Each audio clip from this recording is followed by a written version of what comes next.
박정희 대통령 서거와 유신의 종말, 그 뿌리를 찾아서.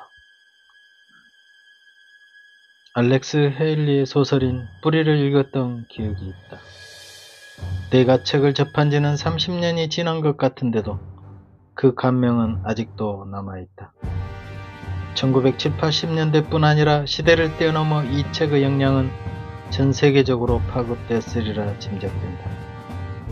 이는 이 소설의 주인공 쿤타 킨테의 이야기가 단순히 한 개인에게 그치지 않았을 것이기 때문이다.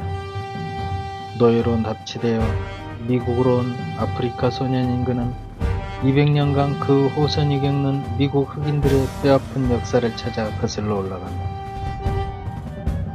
아프리카 작은 마을에 태어난 아이 쿤타 킨테는 17살 되던 해에 나무를 하러 간 숲에서 백인들에게 납치되어 머나먼 아메리카 대륙으로 끌려오게 된 사실을 알게 되면서 그 이전 7대조 할아버지까지 거슬러 올라가 천대를 받으며 살아온 흑인 노예들의 뿌리를 깨는 작품이다.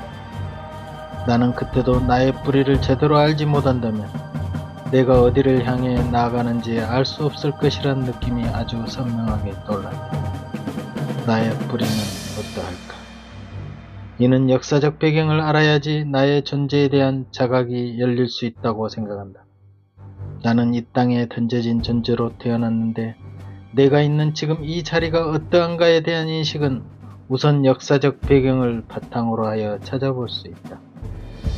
나는 지금 어떤 시대에 존재하고 있으며 나를 있게 한 부모, 식구들, 이웃 그리고 국가에 대한 정확한 인식에서부터 출발하여 현재의 삶에 대한 정의와 가치를 정립해야 하므로 이 뿌리를 찾는 일은 아주 중요하다고 생각한다. 대한민국 남한, 내가 지금 서 있는 이 환경과 처지는 어떤 역사 속에 내가 존재하는가를 정확히 인식함으로써 실존에 대한 자각이 열린다고나 할까? 현재 내가 처하고 있는 지금 이 역사의 흐름도 그 뿌리를 캐다 보면 결코 우연히 현실이 존재하지 않음을 알게 된다. 어떤 사건은 그 뿌리가 되고 그 뿌리는 또 다른 뿌리가 원인이 될 수 있다. 또 그 뿌리는 더 먼 역사의식의 뿌리에서 시작할 수 있으므로 시간을 거슬러 뿌리를 캐 나가는 일은 곧 그 근본을 알아 문제의식을 해결하는 계기가 된다. 간단한 예로 현재 치러지고 있는 대통령 5년 단임제와 대통령을 직접 국민이 뽑는 직선제, 자유로운 의사표현 등의 역사는 민주항쟁으로 이루어간 결과라고 하지 않을 수 없는데 이는 많은 사람의 투쟁과 희생이 뿌리가 된 것이었다. 1945년 일제해방 후 남한의 선거 역사를 더듬어 보자면 1948년 7월 초대 이승만 대통령의 출발로 시작점을 잡아볼 수 있겠다. 이승만은 이선뿐 아니라 정권 유지를 위해 12년간 각종 해이와 폭력적 방법으로 헌법을 수정하였는가 하며 장기 집권 체제를 연장하고 승계권을 가진 부통령 이기붕을 당선시키기 위해 1960년 3월 5일 여당인 자유당과 정부가 조직적으로 부정선거를 감행하여 당선되었으나 전국적으로 규탄 데모가 벌어짐으로써 4.19 혁명이 발발하였다. 결국 1960년 4월 26일 12년의 통치를 뒤로하고 결국 하야성명을 발표하고 하해로 망명하게 된다. 그 뒤 1961년 5월 16일에 군사정변을 통해 박정희 정부가 들어서는데 1962년에는 국회를 해산한 뒤 대통령 직선제를 도입하게 된다. 1969년에는 집권 연장을 획책하던 박정희가 3선 연임을 제한하던 헌법을 개헌하기 위한 작업에 착수하게 되는데 3선 연임과 더불어 대통령에 대한 탄핵소추 결의 요건을 강화하였고 국회의원의 행정부의 장을 겸할 수 있는 등의 내용도 포함시켰다. 이에 대해 야당과 국민은 강하게 반발하였지만 여당은 국회에서 개헌안을 통과시키기 위해 여당 의원 3명을 매수하고 관변단체들을 동원하여 관제데모를 벌이는 등 반대 여론을 희석하기 위해 몸부림을 쳤다. 드디어 1969년 9월 14일 새벽 2시에 여당은 국회 제3별관에서 비밀리에 회의를 열어 찬성 122표 반대 0표로 개헌안을 날치기 처리하여 국민투표에 붙였다. 이에 새로운 헌법이 확정되면서 1969년 개헌으로 대통령직을 다시 수행하였다. 이에 나아가 국내적으로 어지러운 전국을 바로잡고자 1972년 10월 17일 비상계엄령을 선포한 후 국회를 해산시키고 비상국무회의에서 유신헌법을 제정하여 92% 찬성을 유도하여 유신헌법을 내놓게 된다. 이때 유신헌법은 대통령의 임기를 6년으로 명시했지만 단임 또는 중임을 두지 않아 사실상 항구집권이 가능토록 하였다. 1979년 박정희 대통령의 서거로 5, 6, 7, 8, 9대 대통령으로 군림했던 18년 동안의 장기 집권도 끝이 났고 유신헌법도 역시 종말을 보였다. 그렇다면 이 종식의 사건을 가져왔던 그 뿌리는 어떤 사건을 계기로 촉발된 것일까? 그건 1979년 8월 9일 일어났던 YH 사건을 들 수 있다. 이 사건은 서울 중량구 문목동 공장에서 가발 수출업체인 YH 무역의 여성 생산직 노동자들이 회사 폐업 조치에 항의하여 야당인 신민당사에서 농성 시위를 벌인 사건이었다. 회사는 1966년 설립되었으나 1970년대 와서는 종업원 4천여 명의 수출 순위 15위에 이를 정도로 급부상한 회사였다. 그러나 여성 노동자들은 하루 12시간 이상의 장시간 노동과 저임금에 시달렸고 수차례 노조 결성 시도가 실패한 후인 1975년 노동조합을 결성하게 된다.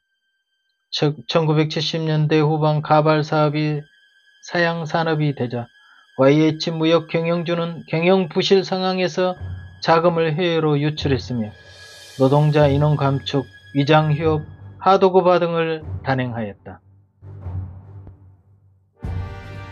그 이후 회사 정상화를 위해 청와대, 정부당국 및 채권은행, 미국 대사관 등에 탄원하였지만 회사는 자진사표를 권유하는 등 정상화 의지를 보여주지 않았다.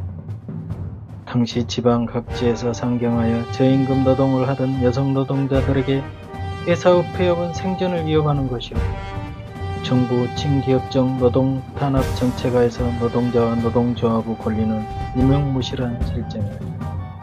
이런 조건에서도 회사 측의 방만한 경영과 일방적 회사 폐업은 계속 진행되었다. 이 회사에서 일방적으로 쫓겨날 위기에 처한 노조는 도시산업선교회 등 종교단체와 시민단체에 도움을 요청하였고 노동자들 일부를 기숙사에 잔류시키며 사회에 호소하기 위해 1979년 8월 9일 새벽 야당의 신민당사에 187명의 여공들이 집결하여 농성을 벌였다. 김영삼 신민당 총재는 농성장을 방문하여 여공들을 격려하였고 정부 대책을 촉구했다. YH 노동자들의 농성사건은 크게 언론에 보도되었고 각종 시민단체의 지지와 방문이 이루어졌다. 8월 10일 신민당은 국회 보사위원회 소집을 요구했으나 정부와 여당의 반발로 국회에서 이 사건을 논의할 수 없었다. 오후가 되어 YH 사장이 신민당사를 방문하여 회사를 은행관리로 넘기고 폐업을 처리하려 했고 여공들은 이 요구 조치가 취해지면 농성을 해제하겠다고 했으나 그 이후 진전은 없었다. 경찰의 진압 압박이 강화되자 김영삼 총재는 당사를 포위한 경찰의 철수를 요청했고 사태를 해결하려고 했다. 1979년 8월 11일 새벽 2시 경찰 1천여 명이 당사로 침입하여 총재실 등을 파손하고 총재, 국회의원, 기자 등에게 폭력을 행사했다. 여공들이 농성 중이던 4층에도 경찰이 진입하여 폭력으로 진압하였는데 이 와중에 김경숙이 왼쪽 팔목 동맥에 절단되고 타박상을 입은 채 당사 뒤편 지하실 입구에 추락하여 쓰러져 있는 것이 발견되어 인근 병원으로 옮겼으나 사망하였다. 이는 사실 강제 탄압으로 거의 죽은 사람을 자살로 이정하기 위해 창밖으로 내던진 사건문마형이었습니다. 기숙사에서 농성 중이던 58명의 여공들도 경찰에 의해 진압되면서 억울한 농성은 해체되었다. 그 후에도 신민당원과 각종 단체들이 정부 비판에 들어갔고 결국 김영삼 국회의원이 제명당하자 신민당 국회의원 전원이 사퇴서를 제출하는 소동도 일어났다. 이런 정치적 사건들이 터져나오고 경제위기가 고조되어 부도기업이 속출되면서 시민들의 불만은 1979년 10월 16일 부마항쟁을 촉발하게 된다. 이때의 한국 경제는 제2차 오일 쇼크라는 세계 자본주의 체제의 위기와 결합해 심각한 위기에 빠져 있었다. 중화업, 공업부, 과잉 중복 투자는 한국 경제를 심각한 위기로 몰아갔고 결국 국제통화기금의 구제금융과 함께 긴축을 골자로 한 경제안정화 정책을 정부는 수용하기에 이르렀다. 경제위기를 해소하기 위해 정부는 중소자본과 봉급생활자, 도시노동자와 농민 등에게 안정화 비용을 부과할 수밖에 없게 된다. 이와 같은 정책들로 인해 노동집약적 제조업이 집중됐던 부산과 마산에서는 기업 부도율이 사상 최고치로 치솟자 가뜩이나 어려운 도시 하층민들은 더욱 어려움에 처했다. 부마항쟁이 일어난 것은 이런 경제적인 모순과 정치적인 분노가 맞물려 터진 일종의 항거였다.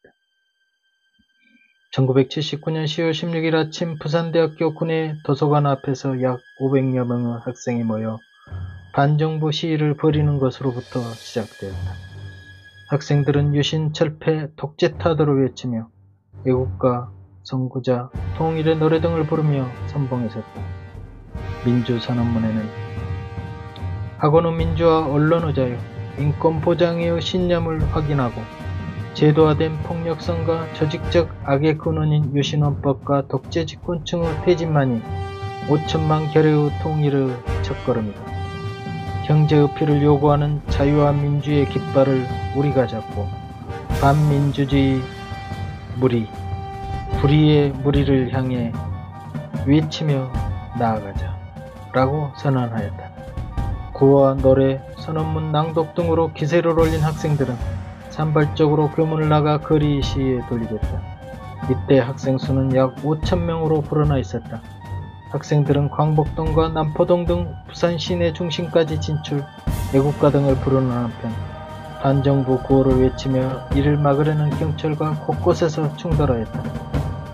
한편 비슷한 시간에 부산 동아대학교에서도 1,000여 명의 학생이 시내에 진출, 부산대학교 학생과 합류하여 거리 시위를 벌였다. 이날 데모로 학생 수백 명이 연행되고 경찰관과 학생 100여 명이 다쳤다. 이튿날 10월 17일에는 학생들의 시위가 더욱 격화되었다. 주목되는 점은 이날부터의 데모에는 학생들뿐만 아니라 다수 시민이 합세한 사실이었다. 오후까지 시위는 학생들에 의해 주도됐으나 야간 시위에서 시위대는 3만에서 5만에 이르렀고 시위대에는 화이트칼라 노동자, 상인, 업소 종업원, 고교생들도 동참했다. 밤늦게까지 계속된 시위에서 학생과 시민들은 방송국, 도청, 세무서, 파출소 등을 파괴하였고 일부 경찰 차량과 보도기관 취재 차량도 피해를 당하였다. 한편 이 민주화 불길은 10월 18일 마산으로 옮겨붙었다. 해질 무렵 1,000여 명의 경남대학 학생들이 마산 시내 번화가에 산발적으로 집결, 일부 시민들이 가담한 가운데 격렬한 시위를 벌였다. 어두워진 다음 학생과 시민들의 데모는 격화되어 파출소, 공화당사, 방송국, 신문사 등의 투석, 유리창을 파괴하였다. 수십 명의 청년은 공화당사의 셔터를 부수고 안으로 들어가 서류와 집기를 밖으로 내던졌고 파출소로 뛰어들어가 벽에 걸린 박정희의 사진을 파손했다. 1979년 10월 19일에는 더욱 치열해져 마산 시내는 한때 무정부 상태가 되었다. 이날 저녁 8시경 시위대는 경남대학과 마산산업전문대학 그리고 일부 고교생까지 합세하여 약 8,000명이 이르렀다. 이처럼 시위대의 가장 큰 분노의 대상은 공화당사, 경찰, 파출소였다는 점, 다음으로 부유층에 대한 시위대의 공경에는 공격, 세 번째로 부가세 철폐라는 외침에서 드러나듯이 세무서에 대한 공격, 그리고 마지막으로 보도하지 않는 방송국과 신문사에 대한 공격을 들 수 있다. 부마 민주화 항쟁에 대해 박정희 정부는 처음에는 대수롭지 않게 생각하다가 상태가 심상치 않게 확대되어 나가자 강경책으로 대응했다. 정부는 10월 18일 새벽 0시를 기해 부산 일원의 비상계엄을 선포했다. 포고문에는 각 대학의 당분간 휴교 조치와 야간 통행 금지 시간 변경 등 8개 항을 포고하였다. 계엄사령부는 10월 24일 군검 합동반을 편성, 계엄 시기 중 조직 깡패를 발본키로 하고 특별수사본부를 설치 속탄 작전에 들어가 132명을 검거하고 23명을 구속 처리했다. 부산 일원에 계엄령을 선포한 지 이틀 뒤인 10월 20일 정오를 기해 정부는 경남 마산 및 창원 일원에 위수령을 발동하였다. 이와 함께 마산 지역 작전사령부는 마산 일원에 군을 진지시켜 지청 등 정부기관과 언론기관 등 공공건물에 대한 경계에 들어갔다. 통행금지가 2시간 연장되었고 경남대학과 경남산업전문대학은 무기한 휴교조치가 취해졌다. 계엄령이 선포된 부산 지역에서는 공수부대가 동원되어 시위하는 시민과 학생에 대해 강도 높은 진압이 이루어졌다. 이 때문에 계엄군과 이수령이 발동 후 표면적으로 부마항쟁은 진압되는 듯했다. 당시 중앙정보부장 김정일은 이 부마항쟁을 현지 답사하여 지켜보았던 터라 박정희 대통령 시해 사건을 일으키는 주역이 되기도 한다. 이런 부마항쟁을 통해 유신의 심각성을 드러냈으나 차지철의 싹쓸이 제압을 우선으로 하는 의견을 박 대통령도 밀어붙이는 기세로 자신의 의견이 꺾이자 그는 총을 들 수밖에 없었던 것도 어느 정도 밝혀진 사실이다. 김정일은 특히 미국으로 건너간 전 중앙정보부장 김명욱을 통해 유신 정권인 박정희가 하야해야 한다고 공격했고 그 조수를 통해 신랄하게 현 유신 독재에 대한 반기를 들려했던 그를 프랑스 파리에서 제거되는 현실을 눈앞에 보고 있었던 터라 자신의 처지와 입장도 만약 반역으로 몰리게 된다면 충분히 예상된 상황에서 위축될 수밖에 없었던 여러 상황들도 심리적 부담으로 작용했을 것이다. 1976년 10월 26일 박 대통령 시해 사건은 부마항쟁 직후 일주일도 안 된 사건으로 18년간 유지한 정권의 몰락과 함께 유신체제도 종말을 고하게 된다. 이처럼 YH 무역 신민당사 농성 사건은 박정희 대통령의 서거의 뿌리를 제공한다. 또한 그 뿌리는 부마항쟁으로 이어지고 또 이 항쟁을 통해 1980년 5월 18일 광주항쟁으로까지 그 뿌리를 내린다고 볼 수 있다. 이 5.18로 김대중은 결국 내란 음모죄로 사형 선고를 받게 되기도 한다. 박 대통령의 시해 사건 지휘를 맡았던 전두환은 어지러운 시국을 정리하면서 정권을 장악할 기회를 얻게 된다. 전두환은 1979년 12월 12일 계엄사령부 합동수사본부장으로서 계엄사령관 정승화를 체포하고 1980년 중장 진급에 이어 중앙정보부 부장서리가 되었다. 1980년 5월 17일 비상계엄 전국학대 조치와 함께 광주 5.18을 강제로 진압하고 정권을 장악한 뒤 그해 6월에 국가보위 비상대책위원회를 설치하고 국가보위 입법회의법 상임위원장이 되었다. 국보위는 80년 8월부터 사회학 일소를 목표로 삼청교육대를 시행하여 많은 사람을 강제 연행하여 인권 탄압을 벌였다. 전두환은 1980년 8월 5일 대장 진급 후 예편하였고 최규하 대통령 퇴임에 따른 본인이 대통령이 되기 위한 후임 작업이었다. 8월 27일 통일주체 국민회의 간접선거를 통해 전두환은 제11대 대통령에 선출되었다. 제11대 대통령 선거는 장축체육관에서 간접선거로 진행되어 체육관 선거라고 불린다. 11대 취임 후 12월 27일 국보위는 유신헌법을 일부 수정하여 대통령 임기를 7년 및 간접선거로 선출, 대통령의 국회의원 3분의 1의 추천, 법관 임명권 폐지를 주요 내용으로 하는 새 헌법을 공표하였다. 전두환은 1981년 1월 창단된 민주정의당 총재가 되었고 81년 2월 개정된 새 헌법에 따라 대통령 선거인단의 간접선거로 12대 대통령에 당선되었다. 1981년 3월 3일 전두환은 제12대 대통령에 취임하였고 제5공화국이 출범하게 된다. 이어 노태우는 1985년 제12대 국회의원 선거에서 민주정의당 전국구 의원으로 선출되어 민정당 대표위원에 임명되었다. 이어 전두환은 1987년 4월 13일 일체의 개헌 논의를 금지하는 호언조치를 발표했다. 이런 독재 정치를 통해 국민적 합의를 무시한 위원으로 전국은 데모가 끊이질 않고 있었는데 서울대학교 언어학과 박종철 학생의 고문으로 사망한 사실이 알려지면서 전국은 대결 국면으로 치달았다. 1987년 노태우 민정당 대통령 후보가 지명되는 와중에 전국 18개 도시에서 민주헌법 쟁취 국민운동본부가 주최하는 대규모 거리 집회가 열리고 학생과 시민들은 호언철폐 독재타도를 외치며 연일 시위가 계속되었다. 연세대 이한열 열사의 사망으로 온 전국이 뜨썩인 것도 이 즈음이다. 급기야 6월 26일 전국 37개 도시에서 사상 최대 인원인 100만여 명이 밤늦게까지 격렬한 시위를 벌였다. 경찰력이 마비되자 정부는 한때 위수령 발동과 군 투입을 검토하였으나 온건론이 우세하여 국민의 직선제 개헌 요구를 받아들이려 하였으며 노태우 6.29 선언이 발표되었다. 1987년 6월 29일 직선제의 개헌은 민정당이 당의 공식 입장으로 추인하였으며 전두환 당시 대통령도 특별 담화를 통해 대폭 수행하였다는 견해를 밝힘으로써 정부와 집권당의 공식 입장이 되었고 결국 4.13 호언조치는 철회되었다. 6.29 선언은 집권층의 공개적 민주화 선언으로는 대한민국 역사상 최초의 의제였다.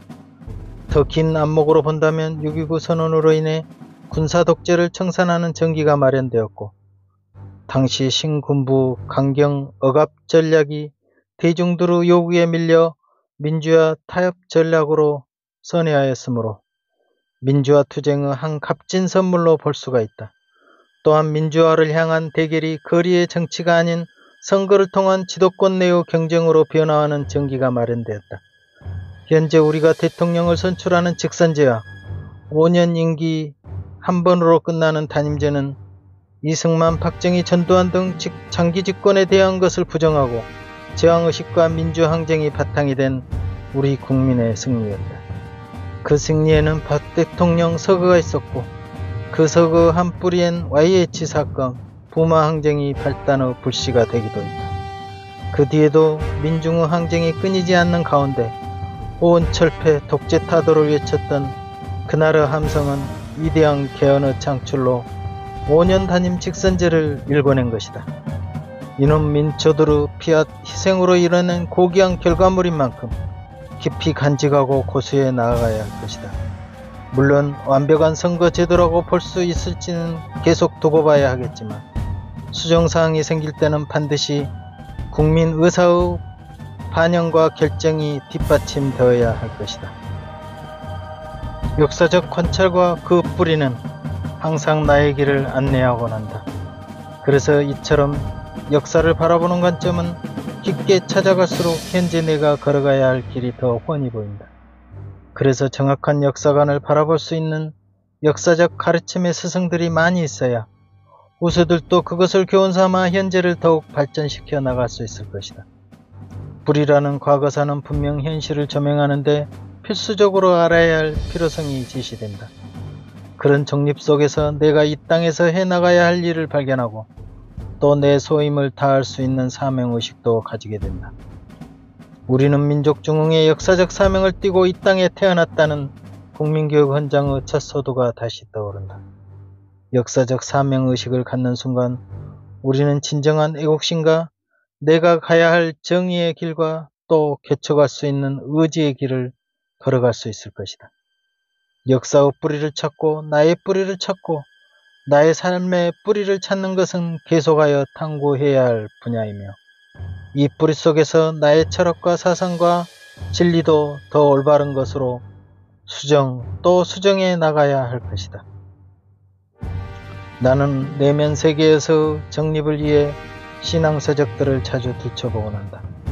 성경 역시 역사적인 바탕과 사실을 근거로 하여 인류 시작부터 마지막까지 탐구해 볼 수 있는 중요 영역이기도 하다. 성경은 그런 면에서 역사를 통해 그 뿌리를 제시하는 일로 전 세계인들의 사랑받는 책이 되어 그 이바지를 하였으리라 생각된다. 성경에는 인류의 뿌리, 인류의 기원, 인류의 번성, 인류의 역사를 통해 신과 인간 간의 관계를 잘 보여주고 있기 때문이다.